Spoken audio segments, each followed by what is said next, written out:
បាទជំរាបសួរពុកម៉ែបងប្អូនវិលមកកាន់ Channel វស្រាយសុបិនសាជាថ្មី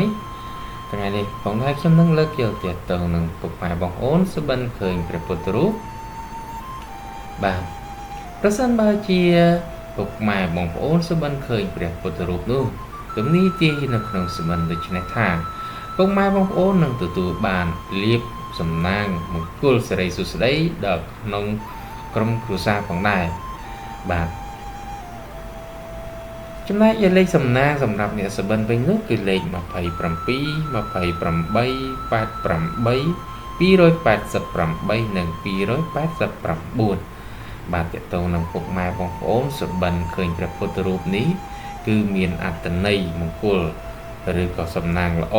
ដល់អ្នកសុបិនបាទអរគុណច្រើនពុកម៉ែបងប្អូនដែលខំចំណាយពេលវេលាដ៏មានតម្លៃតាមដានសម្រាប់ Channel បកស្រាយសុបិនពីដើមរហូតដល់ចប់ជាចុងក្រោយនេះក៏សូមជូនពរពុកម៉ែបងប្អូនជួបតែសំណាងល្អគ្រប់គ្នាសូមអរគុណ